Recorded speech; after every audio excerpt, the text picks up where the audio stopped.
Cientos y cientos de historias recorren el vasto conocimiento colectivo de las personas que habitan este mundo. Algunas con los más intrincados orígenes y desarrollos, pero ¿qué hay de un final? Muchas historias, especialmente aquellas que involucran sucesos paranormales o, dicho de otra manera, sucesos que van más allá de nuestro entendimiento, permanecen en completo misterio, sin resolución. Algunos pueden ser incluso espeluznantes, otros simplemente parte de nuestro diario vivir, pero sin aparente explicación. Hoy en Rank Smashers, 5 eventos paranormales que permanecen sin respuestas.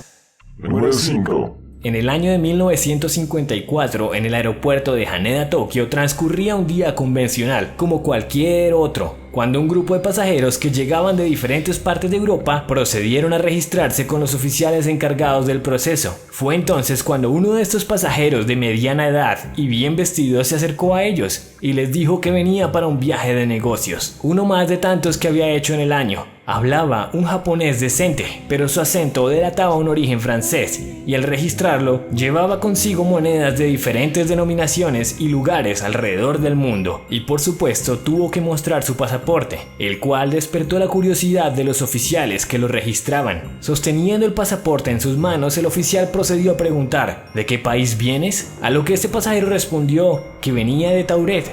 Entonces, una atmósfera oscura envolvió a los presentes. Efectivamente, el pasaporte del sujeto decía que el lugar de origen era Tauret, así que el oficial continuó su discurso pidiéndole al pasajero que por favor respondiera a la pregunta, ya que Tauret no es un país y mucho menos existe. A lo que este pasajero contestó con bastante indignación si esto era algún tipo de mal chiste o broma. Su país era claramente reconocido y tenía historia, cientos de años desde su constitución. ¿Cómo era posible que lo insultaran de tal manera? Los oficiales estaban igual de desconcertados, así que le pidieron que se calmara y señalaran el mapa el lugar de donde venía. El sujeto señaló Andorra, pero no tenía idea del por qué en el mapa su lugar de origen era llamado Andorra. Ambas partes entraron en discusión. Por un lado, los oficiales no sabían si quizás el sujeto tenía algún problema de memoria o psiquiátrico, y por el otro, el pasajero miraba el mapa y no entendía por qué no estaba el nombre de Tauret. Como bien lo dije, su pasaporte efectivamente mostraba que no era la primera vez que venía a Japón y estaba previamente sellado sin problema. Además, aparecían otros países que este señor frecuentaba en sus viajes de negocios.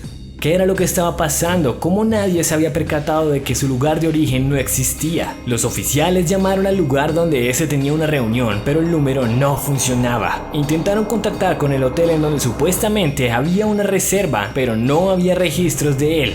Nadie sabía a ciencia cierta qué estaba pasando, por lo que en vista de no poder probar ningún delito, los oficiales le ofrecieron estadía en un hotel cercano al aeropuerto mientras investigaban el caso. Al día siguiente, cuando estos fueron a verlo nuevamente, el sujeto ya había desaparecido. No se tenía idea de qué había pasado, nadie lo vio salir o algo parecido.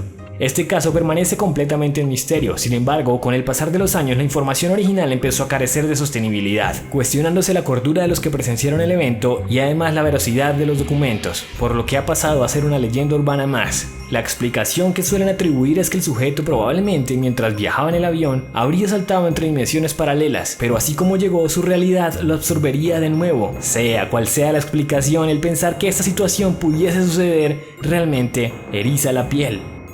Número 4. La combustión humana espontánea, un fenómeno que, como su nombre lo describe, consiste en la ignición corporal completa sin previo aviso, reduciendo el sujeto que pasa por esta a simples cenizas. Existen explicaciones científicas de cómo podría suceder, no obstante, quienes lo estudian parecen preferir el hecho de que esto no es posible y que no hay pruebas suficientes de que los casos reportados sean reales, ya sea por probable manipulación o encubrimiento de los hechos. La cuestión es que los que están seguros de su existencia relatan que al menos hay 200 casos que vienen reportándose desde el siglo XVIII en adelante, y están tipificados los patrones que indican que es un caso de combustión humana. Algunos de ellos son la ausencia de marcas de combustión alrededor de la víctima, no existencia de señales de ignición externa, electrodomésticos o aparatos cercanos permanecen intactos. Todos los casos han ocurrido al interior de edificaciones. y la que abre la puerta al escepticismo es que estas personas desaparecen de la vista de sus conocidos normalmente por varias horas, dando pie a que no existan testigos de su muerte. A nivel científico se teoriza la existencia del efecto mecha, es decir, algún objeto cercano prende las ropas del sujeto en cuestión y éstas se esparcen en colaboración por la grasa corporal, perpetuando el acto durante horas hasta reducirlo a cenizas. Dicho efecto mecha ha sido reproducido con éxito, pero con aún algunos detalles y circunstancias que envuelven a la persona al momento de morir, los cuales no pueden ser explicados, por lo que por supuesto siempre hay un lado paranormal que se esfuerza en justificarse. Estos sujetos sugieren la existencia de una partícula atómica llamada pyroton, el cual ocasionalmente podría desatar una reacción en cadena que destruye los núcleos celulares y por ende el cuerpo. Como esta existen infinidad de teorías, algunas más locas y extrañas y otras bastante coherentes, pero el caso es que nadie sabe a ciencia cierta qué ocurre. Podría ser un mecanismo de asesinato en serie que lleva oculto entre las redes criminales o simplemente una serie de coincidencias mal retratadas. Número 3. El siguiente ya lo hemos hablado previamente en mi top de películas de terror basadas en hechos reales. En ese momento les hablamos de la película The Entity o El Ente de 1982 y el caso en cuestión tiene como protagonista a Doris Bither. Hoy les relataré de nuevo su historia. Doris fue una mujer que aseguró que toda su vida fue lastimada y agredida por un ser invisible. Esta situación tuvo lugar en Culver City, California, Estados Unidos. Ella vivía junto a sus 3 hijos y relató cómo constantemente escuchaba voces y ruidos, hasta que finalmente fue violada y golpeada brutalmente por la supuesta entidad que nunca tomó una forma como tal, y por ende al principio nadie creyó en ella, pero según afirmaba, sus hijos habían estado presentes cuando las mordidas y golpes aparecían. Incluso en una ocasión, cuando uno de estos intentó intervenir, fue arrojado a una pared fracturándose el brazo. Es así como 30 investigadores durante 10 días se dispusieron a documentar los eventos y para su sorpresa lograron observar una extraña silueta blanca, además de luces que fueron apareciendo a medida que Doris gritaba y maldecía a los espíritus. Como es usual en estos casos, las cámaras no funcionaron, o por lo menos no lograron retratar más que luces borrosas. Sin embargo, ante la inseguridad de saber qué pasaba, todo el equipo terminó recomendándole que se mudara del lugar. Es así como esta familia terminaría en Texas, pero aquí las palizas continuaron, por lo que el equipo decidió trasladar a Doris al laboratorio de la Universidad de California. Fue aquí donde una de las violaciones fue aparentemente presenciada. De nuevo, ninguna cámara registró el evento, así que el escepticismo empezó a incrustarse lentamente ante todo el que oía la historia. Y este finalmente se asentó cuando uno de los psicólogos que la trataba descubrió que Doris era abusada en su niñez. Los investigadores se dividieron en aquellos que creían en que todo era un trastorno psiquiátrico y los que se sostenían en que lo que habían visto era la presencia de un ente paranormal. Doris pasó al anonimato y con el tiempo los ataques cesaron, pero ella finalmente murió de cáncer y el misterio de la entidad nunca pudo ser resuelto. Número 2. El siguiente no es necesariamente un caso en específico, simplemente uno de esos misterios que siempre causa incertidumbre una vez lo ponemos a trabajar en nuestra mente. Déjà vu. Del francés ya visto antes, un fenómeno por el que todos hemos pasado alguna vez en la vida. Científicamente es considerado una paramnesia, es decir, una perturbación de la memoria, y en palabras simples, es la sensación de creer haber vivido algo previamente a que suceda, o en el momento en que este transcurre. Existen diferentes tipos de déjà vu, quizás entre los más populares está el déjà vécu, que traduce ya vivido, y es la experiencia de estar haciendo o diciendo algo en frente a sujetos o lugares de una época no muy lejana o tal vez una dimensión paralela y tener la certeza de que sigue en la escena a continuación, casi como si recordáramos el futuro viviendo el pasado. Por otro lado está el déjà senti, que a diferencia del anterior, en donde los elementos visuales y auditivos están presentes, aquí todo se limita a una experiencia mental. Una sensación puede ser confortable o intrigante, algo adentro nos dice que este momento es familiar. Y por último, el que más genera escalofríos, el déjà visité. Este es el menos frecuente entre todos e implica conocer un lugar totalmente nuevo para nosotros.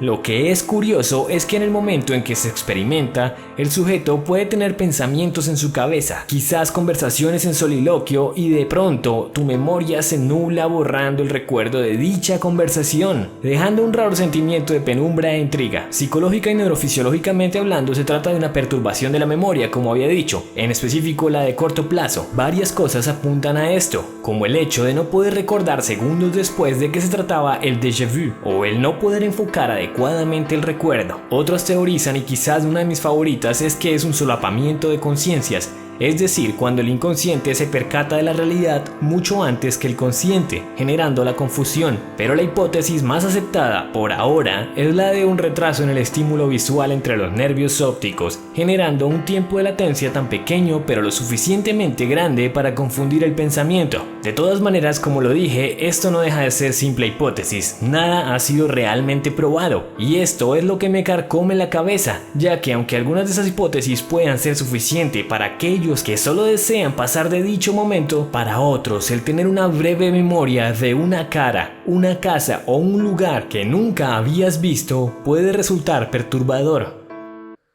Número 1. El poltergeist de Enfield. Muchos tal vez no lo conozcan de esta manera, pero si les menciono El Conjuro 2, bueno, ya saben de qué estamos hablando. Aunque esta película se tomó muchas libertades a la hora de contar la historia, ciertamente también retrató varios hechos reales. El poltergeist es un fenómeno violento, causado por una energía imperceptible, algo como lo que sucedía en El Ente. Estos casos usualmente son asumidos como fantasmas o cosas por el estilo, e involucran usualmente movimientos de objetos. La cuestión es que de estos casos hay reportes desde principios de la humanidad, y uno de los más famosos es el de Enfield, Inglaterra, ocurrido entre los años 1977 y 79. Los protagonistas fueron la señora Peggy Harper y sus 4 hijos. Tras varias noches sin poder dormir bien, dado a que sus hijas afirmaban escuchar ruidos, esta familia empezaría a entrar en un oscuro continuo de sucesos que comenzarían al evidenciar cómo los muebles de su casa se movían violentamente solos. Una vez la señora Harper corrobora la situación con sus ojos, la familia huye con sus vecinos, quienes escépticos deciden inspeccionar la casa, logrando escuchar los sonidos que vienen adentro de esta, por lo que, haciendo uso de su razón, llaman a la policía. Pero el reporte policial quizás no es tan razonable. Claramente los oficiales colocan en su reporte que escucharon extraños ruidos y vieron una silla moverse sola. Con el pasar de los días, los eventos no paran. Ya no solo los muebles, sino también juguetes e infinidad de cosas vuelan a través del hogar, por lo que sería inevitable que el caso atrajera atención mediática. Así que un equipo de expertos es mandado a investigar el lugar por varios días, y no, los Warren no estuvieron involucrados entre estos expertos. Durante estos días de investigación se logran observar todos los eventos relatados por la familia, e incluso logran tomar pruebas fotográficas de ellos. Sin embargo, entre más personas llegaban, más agresivo se tornaba todo. Fuego se prendía solo en la casa, las cámaras dejaron de funcionar, objetos eran arrojados violentamente, ya no contra paredes sino contra personas. A los que vieron la película recordarán que la parte más espeluznante es la que gira en torno a una de sus hijas. Su nombre real, Janet Harper, quien efectivamente empezó a entrar en trances donde su voz cambiaba, se hacía gruesa y empezó a hablar de forma soez. La única información que se obtuvo es que al parecer dicha entidad había vivido hace 53 años en ese lugar y había muerto en el mismo. Janet al parecer era el centro de todo, ya que se logró observar cómo esta era arrojada contra las paredes, pero nunca fueron pruebas suficientes. Se le hicieron cientos de exámenes médicos de todo tipo a esta niña y no se logró llegar a una conclusión. En sí, esta es la historia total, es la naturaleza del caso de Enfield, aunque hay detalles que hacen pensar que Janet fingió muchas de las cosas, como el que la observaran intentando doblar objetos a escondidas o el hecho de que dicha voz no era más que un truco usado por ventrílocos. Muchos de los presentes declararon que honestamente pensaban que hasta cierto punto la familia exageraba, pero nada de eso quitaba que los eventos que observaron no tuviesen explicación.